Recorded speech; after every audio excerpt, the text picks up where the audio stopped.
Iran தாக்குதல்ல என்னென்ன சேதாரங்கள் நடந்தது என்பதை மிகைப்படுத்தாமல் அவர்கள் வழங்கியிருக்கிறார்கள்.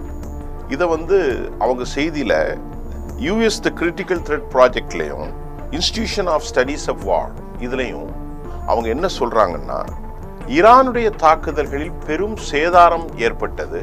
அந்த சேதாரத்தை திட்டமிட்ட தணிக்கையின் மூலமாக இஸ்ரேல் மறைத்திருக்கிறது என்ற செய்தியை யுஎஸ்னுடைய கிரிட்டிக்கல் த்ரெட் ப்ராஜெக்டும் இன்ஸ்டிடியூஷன்ஸ் ஆஃப் ஸ்டடீஸ் ஆஃப் வார்டும் தெரிவித்திருக்கிறது. இஸ்ரேலுடைய தணிக்கை எப்படி செய்கிறது என்பதை அவர் என்ன சொன்னார்னா, ஒரு இடத்துல போர் நடந்திருக்கிறது அல்லது மிசைல் தாக்குதல் நடக்கிறது அப்படின்னு சொன்ன உடனே அந்த ஊரை சுற்றி நகரத்தை சுற்றி உடனடியாக பிபி என்ன செய்வார்கள் என்று சொன்னால், இஸ்ரேலுடைய இராணுவமும் அரச தலைமையும் இன்டர்நெட்டை உடனே ஷட் டவுன். அங்கிருந்து எந்த செய்திகளும் படமும் போட்டோக்களும் அனுப்பவே முடியாது. அப்ப அப்படி ஒரு நிலை.